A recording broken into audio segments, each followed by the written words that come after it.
امام غزالی رحمۃ اللہ وفات پا گئے. کسی نے پوچھا کہ حضرت آگے کیا بنا؟ بھئی اللہ نے میری بخشش کر دی.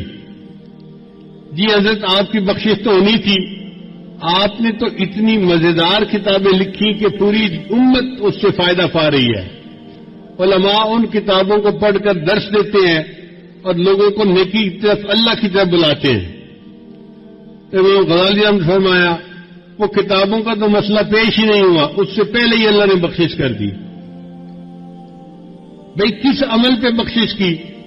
فرمایا ایسا عمل جو مجھے یاد ہی نہیں تھا. کون سا عمل؟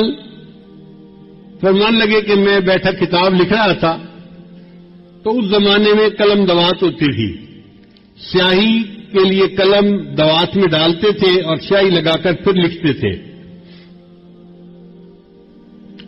تو میں نے جب قلم دوات میں ڈالی اور باہر نکالی تو ایک مکھی جو تھی وہ اس کی ٹپ کے اوپر، نوک کے اوپر آ کر بیٹھ گئی.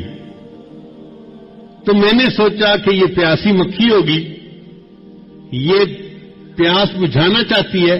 تو میں نے قلم کو 1 سیکنڈ کے لیے روک لیا، وہ مکھی اڑ گئی. میں نے لکھنا شروع کر دیا. میرا یہ عمل مجھے یاد ہی نہیں تھا، اللہ کو پسند آ گیا. میرے بندے، تو نے ایک مکھی کی پیاس کا خیال رکھا اور اپنے قلم کو تھوڑی دیر کے لیے روک لیا، میں اس پر تیرے سب گناہوں کو معاف کر دیتا ہوں.